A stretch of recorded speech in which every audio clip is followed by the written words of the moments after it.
Hello जी, क्या हाल चाल है। So welcome back to my channel. आज मैं आपको हाय बाय मॉम का पार्ट 2 एक्सप्लेन करने वाली हूँ। अगर आपने पार्ट 1 नहीं देखा है तो फटाफट से पार्ट 1 देख कर आइए, और चैनल को सब्सक्राइब नहीं किया है तो जल्दी से चैनल को सब्सक्राइब भी कीजिए। तो चलिए बिना किसी देरी के चलते हैं अपने एक्सप्लेनेशन की ओर।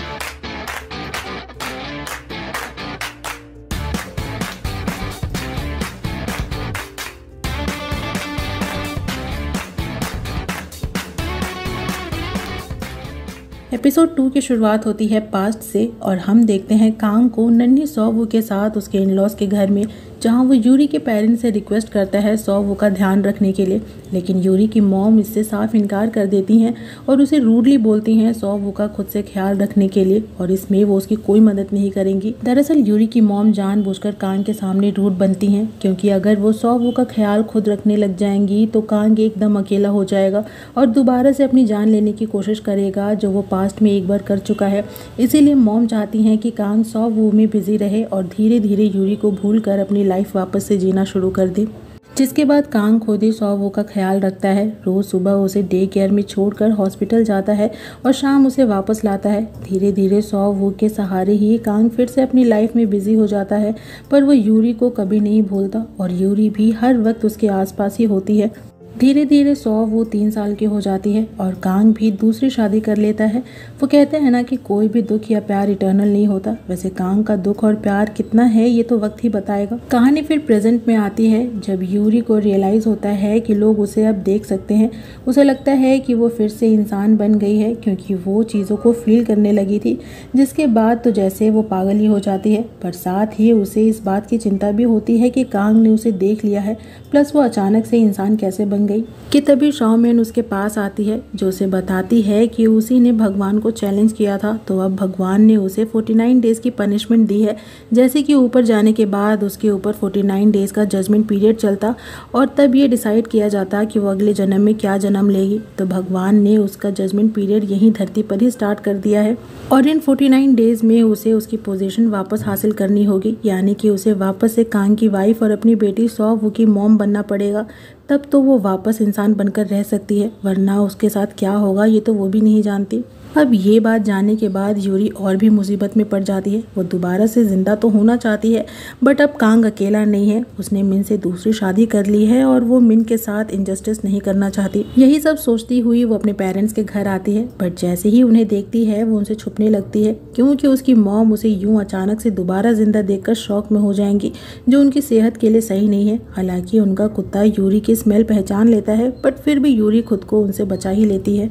जिसके बाद वो अपनी फ्रेंड जुंग के रेस्टोरेंट आती है, जिसकी कीज उसे पता थी कि जुंग कहाँ रखती है। वो रात भर वहाँ गुजारती है और सुबह वहाँ से चली जाती है, और जब जुंग वहाँ आती है तो उसे महसूस होता है कि उसकी गैर हाजिरी में कोई उसके रेस्टोरेंट में आया था, क्योंकि उसका फोटो बोर्ड अच्छे से अरेंज था। साथ ही उसके काउंटर से कुछ पैसे भी गायब थे, जो कि यूरी का काम था, बट जुंग को लगता है कि ये उसके हस्बैंड सांग का काम है। वहीं यूरी मस्त उन चुराए पैसों से पेट भर कर खाना खाती है, जो उसे सालों से खाने को नहीं मिले। तभी वहाँ कांग भी कॉफ़ी लेने आ जाता है, जिसे देखकर यूरी छुपने लगती है। वहीं कांग गलती से अपनी आईडी वहीं भूल जाता है। बेचारा कांग हॉस्पिटल में भी खोया खोया रहता है। दरअसल जब से उसने यूरी को देखा है वो कंफ्यूज है। उसे लगता है कि उसने यूरी की हमशक्ल को देखा है। हालांकि वो अभी इसके बारे में किसी को बताता नहीं, बट उसकी इस बदले नेचर को देखने की वजह से कलीग्स उसके लिए चिंता करते हैं। उन्हें लगता है कि यूरी की याद में कांग सच में पागल हो गया है। वहीं कांग था जो यूरी की एंगेजमेंट रिंग देखकर उसे याद करता है, कि तभी सांग उसे ऐसा करते देख लेता है। तो कांग उसे यूरी वाली बात बता देता है कि उसने उसकी हमशक्ल को देखा है, बट सांग उस पर विश्वास नहीं करता और बोलता है कि कोई किसी का डिट्टो हमशक्ल नहीं हो सकता जब तक कि वो ट्विंस ना हो, जिस पे कांग उसे रूम से निकाल देता है। इधर यूरी हॉस्पिटल आती है कांग की आईडी वापस करने के लिए, और तभी सांग भी उसे देख लेता है, जिसे लगता है कि ये उसका वहम है। वहीं यूरी भी उसे छुपने लगती है कि तभी उसे मेमोरियल हाउस में रहने वाली एक घोस्ट फैमिली, जिसमें मॉम डैड और उनकी एक बेटी है, वो दिख जाती है, जिनकी डेथ एक कार एक्सीडेंट में हुई थी। बट वो अभी भी ऊपर इसलिए नहीं गए क्योंकि एक्सीडेंट के टाइम पे उनका एक 8 साल का बेटा था, जो अब एक पायलट बन चुका है, और ये फैमिली तब तक ऊपर नहीं जाना चाहती जब तक उनका बेटा एडल्ट ना हो जाए, जो कि वो बहुत पहले ही हो चुका है। बट मॉम डैड के लिए उनका बेटा अभी भी लला ही है।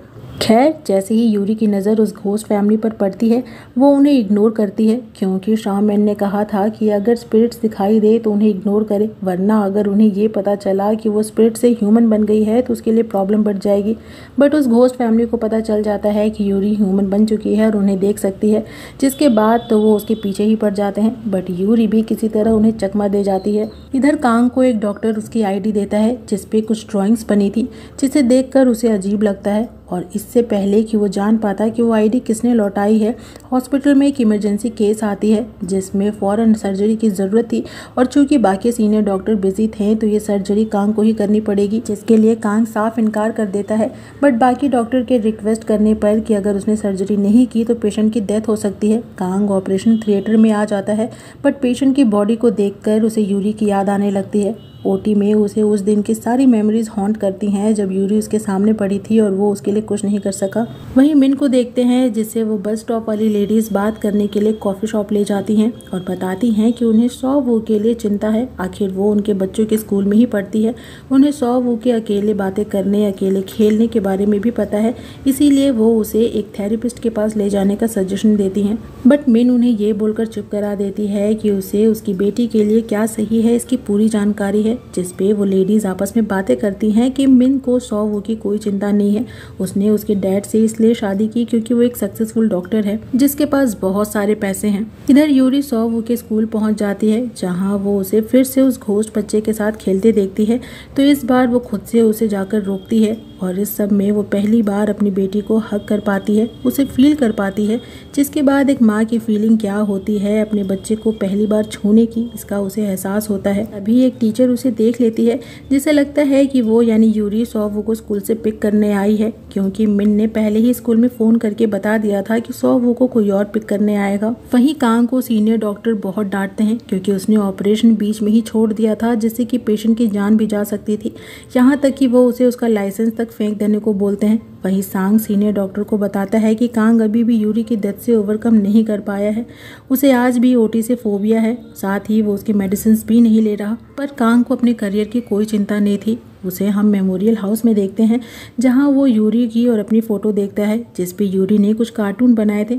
ठीक वैसे ही जैसे उसकी ID पर बने थे। कि तभी उसे मिन की कॉल आती है जो उसे बताती है कि सौ वो अभी तक घर नहीं आई। वहीं सौ वो और यूरी को एक पार्क में खेलते देखते हैं जहाँ सौ वो झूले पर से गिर जाती है और उसके हाथों में चोट आ जाती है, जो देखकर यूरी भी उसे हक करके रोने लगती है। कि तभी कांग भी उसे ढूंढता हुआ वहाँ आ जाता है और वो दोनों को साथ देख लेता है। और इसी के साथ ये एपिसोड यहीं पे ख़त्म हो जाती है। तो इस एपिसोड की एक्सप्लेनेशन यहीं पे होती है ख़त्म। आपको ड्रामा कैसा लग रहा है कमेंट सेक्शन में ज़रूर बताइएगा। वीडियो अच्छी लगे तो वीडियो को लाइक कीजिएगा, फ्रेंड्स के साथ शेयर कीजिएगा और मुझे इनकरेज करने के लिए मेरे चैनल को ज़रूर सब्सक्राइब कीजिएगा। मैं आपसे मिलूंगी नेक्स्ट वीडियो में नेक्स्ट एक्सप्लेनेशन के साथ। तब तक अपना खूब सारा ख्याल रखिए। सायोनारा।